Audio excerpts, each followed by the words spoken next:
नमस्कार मित्रांनो, फिजिक्स शिका मराठी या आपल्या यूट्यूब चॅनलमध्ये मी सर्वांचं हार्दिक स्वागत करतो। आपण आपल्या यूट्यूब चॅनलच्या माध्यमातून फिजिक्सचे सर्व कन्सेप्ट एकदम सोप्या भाषेत आणि मराठीमध्ये विशेष करून सर्वांना समजेल या भाषेमध्ये एक्सप्लेन करण्याचा आपला प्रयत्न नेहमीच असतो। चला तर मग आज तुमच्यासाठी नवीन व्हिडिओ घेऊन आलोय। जर आपले व्हिडिओ आवडत असतील तर नक्की लाईक करा, शेअर करा आणि जास्तीत जास्त विद्यार्थ्यांना सांगा की आपला चॅनल सबस्क्राइब करा, जेणेकरून नवनवीन व्हिडिओ तुम्हाला मिळतील। चला जास्त वेळ न घालवता आपण पॉइंटला सुरुवात करूया। आजचा आपला पॉइंट आहे acceleration of particle performing linear SHM. Last lecture मध्ये आपण प्रत्येक पार्टिकल वरती असणारा फोर्स किती असतो तो कॅल्क्युलेट केले, एक्सेलरेशन किती, वेलोसिटी किती आणि डिस्प्लेसमेंट किती हे सर्व आपण कॅल्क्युलेट केलेले, त्याचे व्हिडिओ तुम्हाला आपण तयार करून पाठवलेले आहेत, बरोबर।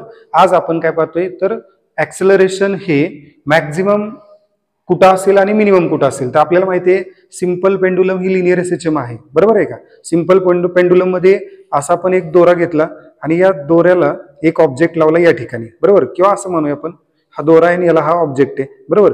आता याला ही जी कंडिशन असेल त्याला काय म्हणणार, mean position, mean position of the particle. Mean पोझिशनला असताना पार्टिकलचं डिस्प्लेसमेंट किती, वेलोसिटी किती, एक्सेलरेशन किती हे आपल्याला पाहिजे। किंवा या पार्टिकलला आपण कुठं नेलं, या पोझिशनला नेलं, म्हणजे काय, डिस्प्लेस्ड पोझिशन। या डिस्प्लेस पोझिशनलाच आपण दुसरं नाव काय म्हणतो, एक्स्ट्रीम पोझिशन। आता एक्स्ट्रीम पोझिशन लेफ्टला असेल, राईटला असेल, बरोबर आहे का, दोन्ही ठिकाणी। मग इकडं असताना वेलोसिटी, डिस्प्लेसमेंट, एक्सेलरेशन किती आणि मीन पोझिशनला असताना किती ते आपल्याला पाहिजे। बघा आपल्याला एक्सेलरेशन माहिती आहे, acceleration of particle performing linear SHM is equal to minus omega square into X. Equation number 1 आपण काय कन्सिडर केली पहिल्यांदा केस, मीन पोझिशन। मीन पोझिशनला पार्टिकलचं डिस्प्लेसमेंट नसतं, ते किती असतं, 0 असतं। पार्टिकल जागेवर असतो, तो जागेवरून हललेला नाही, म्हणजेच त्यानं डिस्प्लेसमेंट कव्हर केलेलं नाही। डिस्प्लेसमेंट एक्स ची व्हॅल्यू काय झाली, 0। डायरेक्ट काय करायचे, डिस्प्लेसमेंट एक्स या इक्वेशन 1 मध्ये टाकायचं, बरोबर। मग इथं जर आपण 0 टाकलं, या ठिकाणी जर 0 टाकलं तर मायनस ओमेगा स्क्वेअर इंटू 0 म्हणजे एक्सेलरेशन काय मिळणार, minus omega square into 0 is equal to 0। Acceleration 0 मिळालं की असं समजून जायचं की मिनिमम त्या ठिकाणी एक्सेलरेशन आहे कुठं, ज्या वेळेला पार्टिकल मीन पोझिशनला आहे, बरोबर। नेक्स्ट कंडिशन काय आहे, एक्स्ट्रीम पोझिशन। आता एक्स्ट्रीम पोझिशन मी तुम्हाला सांगितलं की समजा एक पेंडुलम घेतला, या ठिकाणी दोरी आहे, दोरीला दगड आहे, तर ही त्याची काय आहे, मीन पोझिशन, बरोबर। याला तुम्ही डिस्प्लेस केलं या बाजूला, इथं आणला समजा, तर ही त्याची काय असते, एक्स्ट्रीम पोझिशन। एक्स्ट्रीम पोझिशनला त्या ठिकाणी किती डिस्प्लेसमेंट असेल तर ते डिस्प्लेसमेंट असतं maximum displacement of particle from mean position, that is plus A and minus A. लेफ्टला मायनस ए आणि राईटला काय असणार, plus A, that is amplitude. काय असणार, अँप्लिट्यूड। म्हणून आपण इथं काय लिहिले, at extreme position displacement is equal to X is equal to plus minus A. मग ही जर एक्स ची व्हॅल्यू आपण या ठिकाणी जर टाकली प्लस मायनस ए, तर प्लस ए म्हणजे हे मायनस प्लस काय होणार, मायनस मायनस ए ओमेगा स्क्वेअर होईल, आणि जर मायनस ए असेल तर मायनस मायनस काय होणार, प्लस ए ओमेगा स्क्वेअर। म्हणजे एक्सेलरेशन काय मिळालं बघा, acceleration equal to minus omega square into plus minus A, कारण एक्स ची व्हॅल्यू काय आहे, प्लस मायनस ए। मग हे प्लस घेतलं तर हे मायनस उत्तर येणार, मायनस घेतलं तर मायनस मायनस प्लस येणार, म्हणजे एक्सेलरेशन आपल्याला 0 मिळेल का, नाही मिळणार। ते काय मिळालं, ए ओमेगा स्क्वेअर, म्हणजे plus A omega square minus A omega square हे एक्सेलरेशन काय मानलं जातं, मॅक्झिमम। म्हणजे acceleration of particle performing SHM at mean position is minimum and at extreme position is maximum. Next, velocity of particle. We know that velocity of particle performing SHM V is equal to omega into root of a square minus x square. आता त्याला जर आपण equation 1 मानलं तर केस first काय आहे, at mean position displacement is minimum, या ठिकाणी डिस्प्लेसमेंट मिनिमम, या ठिकाणी डिस्प्लेसमेंट मायनस ए, या ठिकाणी प्लस ए। मग डिस्प्लेसमेंटची व्हॅल्यू काय आहे, एक्स म्हणजे 0, बरोबर का। मग या ठिकाणी काय टाकलं तुम्ही, 0, एक्सच्या जागेवर काय टाकलं, 0। मग इथं काय मिळालं, ओमेगा आहे असा, आणि रूट ऑफ ए स्क्वेअर, आणि वर्गमूळाला वर्ग गेला, काय राहिला ए, मग ए इंटू काय येणार, ओमेगा, म्हणजे व्हॅल्यू 0 सोडून आली, म्हणलं की व्ही मॅक्स काय आला, प्लस मायनस ए ओमेगा, बरोबर. म्हणजे या ठिकाणी मीन पोझिशनला वेलॉसिटी मॅक्झिमम असते. सेकंड केस काय आहे, ऍट एक्स्ट्रीम पोझिशन. एक्स्ट्रीम पोझिशनला आपण म्हणलं इथं आणि इथं प्लस ए आणि इथं मायनस ए, डिस्प्लेसमेंट किती प्लस मायनस ए. देअरफॉर इक्वेशन 1 बिकम्स, म्हणजे ही इक्वेशन इथं एकदा काय टाकायचं प्लस ए जर टाकलं तर ए स्क्वेअर मायनस ए चा स्क्वेअर मायनस मायनस, म्हणजे या ठिकाणी हे प्लस ए मायनस ए स्क्वेअर मायनस ए स्क्वेअर 0, आणि हे जर 0 आलं तर काय येणार 0 into omega, that is velocity काय आली मिनिमम.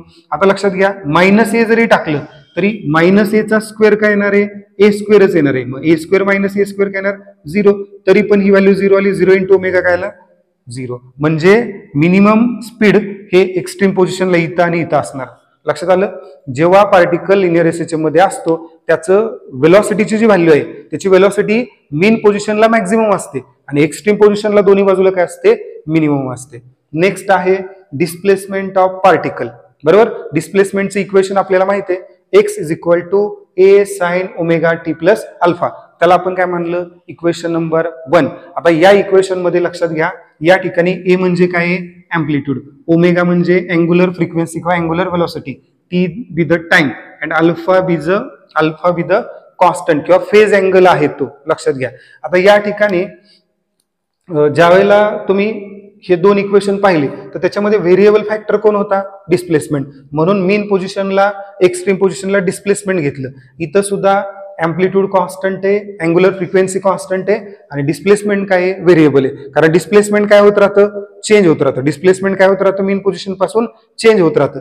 त्यामुळं डिस्प्लेसमेंटची व्हॅल्यू आपण टाकली, पण या ठिकाणी डिस्प्लेसमेंटच काढायचे म्हणजे एक्स काढायचं. मग एक्सच्या जागेवर व्हॅल्यू टाकणार आहे का तुम्ही, नाही टाकणार. तुम्हाला काय करावं लागेल अल्फा आणि टी जे फेज आहेत ते त्या ठिकाणी कन्सिडर करायचे आहेत. मग टाइम 0 असताना अल्फा किती असतो 0 असतो आणि कधी मीन पोझिशनला, आणि जर एक्स्ट्रीम पोझिशनला असेल तर टाइम 0 आहे परंतु अँगल कोणता कन्सिडर केला जातो π/2 किंवा 3π/2. कोणता π/2 किंवा 3π/2, बरोबर. मग आता बघा मीन पोझिशनला टाइम 0 आहे, अल्फा 0 आहे, मग इथं टाइमची व्हॅल्यू टाकायची 0, अल्फाची व्हॅल्यू टाकायची 0, 0 इंटू ओमेगा 0, 0 प्लस 0 0. म्हणजे एक्स इज इक्वल टू काय मिळेल तुम्हाला A into sine of 0 plus 0 म्हणजे sine 0, but sine 0 is equal to काय 0. मग 0 न ए ला मल्टिप्लाय केलं तर displacement X is equal to काय मिळालं 0, आणि व्हॅल्यू जर 0 मिळाली तर मीन पोझिशनला डिस्प्लेसमेंट काय कन्सिडर करणार 0.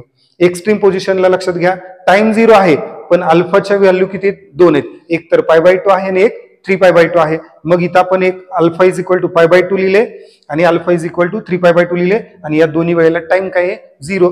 हे दोन्ही अल्फाच्या व्हॅल्यू आणि टीच्या व्हॅल्यू कुठे टाकायच्या इक्वेशन 1 मध्ये. इथं जर 0 टाकलं तर ओमेगा इंटू 0 0, पण अल्फाची व्हॅल्यू काय π/2 मग sine π/2, but sine π/2 is equal to काय 1. मग हे जर 1 आलं तर 1 इंटू प्लस आहे दॅट इज प्लस आहे, म्हणजे मॅक्झिमम डिस्प्लेसमेंट तुम्हाला मिळालं. एक्स्ट्रीम पोझिशनला एक डिस्प्लेसमेंट काय मिळालं मॅक्झिमम दॅट इज प्लस आहे.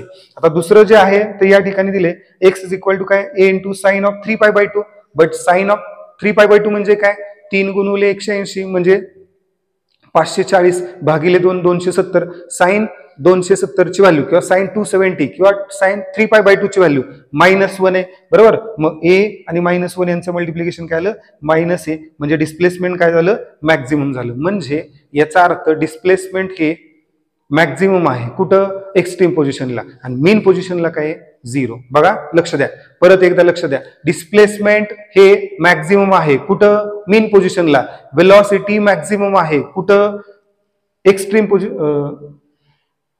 सॉरी डिस्प्लेसमेंट हे एक्स्ट्रीम पोझिशनला काय मॅक्झिमम आहे, बरोबर. आणि वेलॉसिटी ही मीन पोझिशनला मॅक्झिमम आहे आणि ऍक्सेलरेशन ही एक्स्ट्रीम पोझिशनला मॅक्झिमम आहे, बरोबर. ऍक्सेलरेशनची व्हॅल्यू मॅक्झिमम काय मिळते ए ओमेगा स्क्वेअर, त्या ठिकाणी वेलॉसिटीची मॅक्झिमम व्हॅल्यू काय मिळते प्लस मायनस ए ओमेगा, आणि डिस्प्लेसमेंटची व्हॅल्यू काय मिळते प्लस मायनस ए.